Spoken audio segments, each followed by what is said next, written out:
Bismillahirrahmanirrahim. Assalamualaikum warahmatullahi wabarakatuh. Perkenalkan, saya Nura Kolbi dari kelas PTIKA. Di mata kuliah komunikasi data ini, saya akan menjelaskan salah satu materi dengan judul Analog Transmission, di mana submateri yang pertama mengenai Digital to Analog Transmission Conversion. Apa sih yang dimaksud dengan konversi digital ke analog? Jadi, konversi digital ke analog itu merupakan proses mengubah salah satu karakteristik sinyal analog berdasarkan informasi dalam data digital. Jadi dalam konversi digital ke analog itu ada gelombang sinus yang didefinisikan dengan 3 karakteristik, yaitu amplitude, frekuensi, dan fasa, di mana ketika kita mengubah sinyal apapun dari karakteristik ini, artinya kita membuat gelombang itu berbeda versinya. Jadi dengan mengubah salah satu karakteristik dari sinyal listrik yang sederhana, kita dapat menggunakannya untuk mewakili data digital. Dalam konversi digital to analog itu ada 4 jenis modulasi data, di mana yang pertama yaitu amplitude shift keying, frekuensi shift keying, fase shift keying, dan KIM, quadrature amplitude modulation, di mana KIM ini merupakan gabungan antara amplitude shift keying dan phase shift keying. KIM ini juga merupakan yang paling efisien dan mekanismenya yang paling umum digunakan. Untuk yang pertama yaitu ASK Amplitude Shift Keying, di mana ASK sendiri merupakan jenis modulasi digital yang sederhana, di mana sinyal carrier yang dimodulasi itu berdasarkan dengan amplitude sinyal digital. Jadi umumnya kita itu membutuhkan 2 buah sinyal untuk transmisi biner. Nah, dalam ASK sendiri itu ada 2 jenis, yaitu binary AS dan multilevel AS, di mana BAS atau bus ini biasanya diimplementasikan hanya menggunakan 2 tingkatan, sedangkan multilevel AS yaitu memiliki tingkatan lebih tinggi dari AS, di mana ada 2 lebih tingkatan. Misalnya kita bisa menggunakan 4, 8 atau 16 atau bahkan lebih amplitude yang berbeda untuk sinyal dan memodulasi data menggunakan 2, 3 atau bahkan lebih bit pada satu waktu. Yang kedua yaitu frekuensi shift keying, di mana FSK ini frekuensi carrier ini diubah-ubah nilainya berdasarkan dan mengikuti besar sinyal modulasi atau analog dengan amplitude pembawa yang tetap. Jadi jika sinyal yang dimodulasi tersebut itu hanya mempunyai 2 harga, misalnya tegangan 0 dan 1, maka proses modulasi tersebut itu dapat diartikan sebagai proses penguncian sinyal frekuensi. Nah, hasil gelombang dari sinyal gelombang FM yang dimodulasi oleh data biner ini maka yang disebut dengan FSK atau frekuensi shift keying. Ada 2 implementasi dari biner FSK sendiri, yaitu non-kohoren dan kohoren.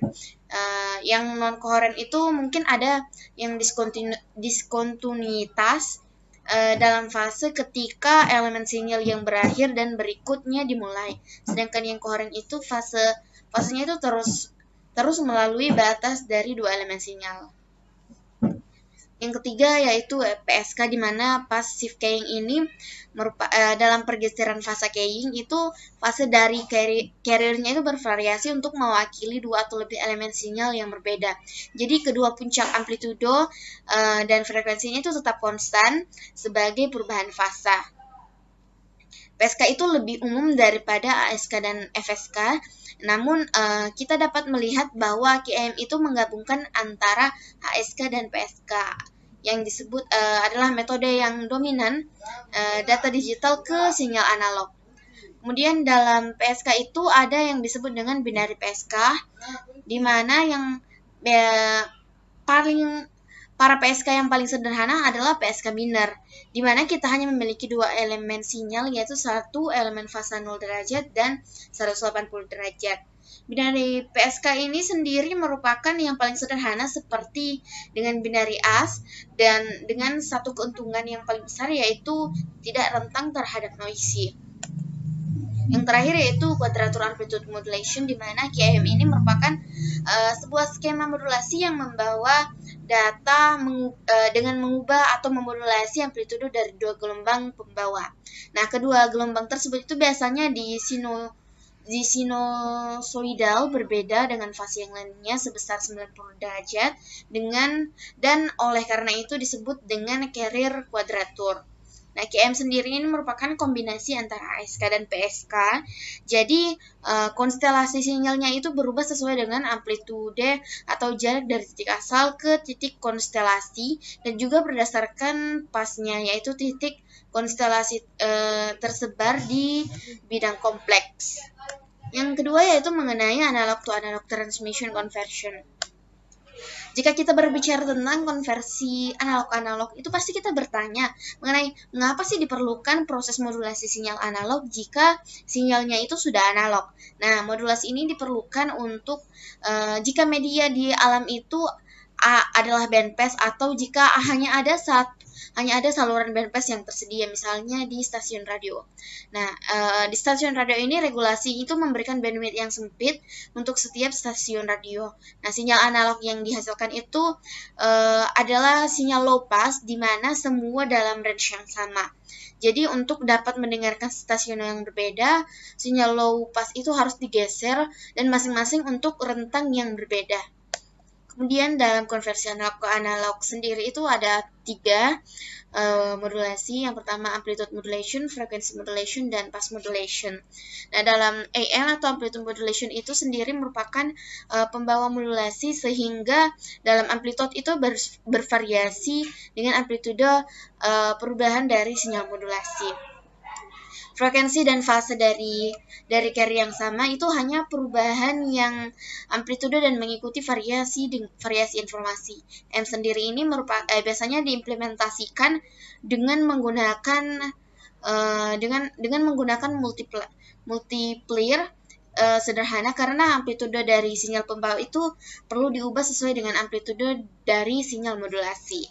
Kemudian pindah ke FM, di mana FM ini frekuensi modulation itu merupakan frekuensi sinyal pembawa modulasi mengikuti perubahan dari level tegangan atau amplitude dari sinyal modulasi. Nah, puncak amplitude dari fase sinyal carrier itu tetap konstan, tetapi sebagai amplitude perubahan sinyal informasi dan selalu berhubungan dengan perubahan frekuensi carrier. FM sendiri itu biasanya diimplementasikan dengan menggunakan osilator tegangan yang dikendalikan oleh FSK. Frekuensi osilator itu berubah sesuai dengan tegangan input yang merupakan amplitude dari sinyal modulasi. Yang terakhir yaitu phase modulation atau PM, di mana fase dari sinyal pembawa dimodulasi untuk mengikuti perubahan tingkat tegangan atau amplitude dari sinyal modulasi. Jadi puncak amplitude dan frekuensi sinyal pembawa itu tetap konstan, tetapi fasanya yang berubah. Nah, hal inilah yang dibuktikan secara matematis pada FM perubahan seketika dalam frekuensi pembawa sebanding dengan amplitude dari sinyal modulasi. Nah, para PM ini sendiri, phase modulation ini perubahan seketika dalam frekuensi pembawa sebanding dengan turunan dari amplitude dari sinyal modulasi. Jadi, itulah mengenai konversi analog transmission. Mungkin hanya ini yang dapat saya sampaikan. See you in the next presentation.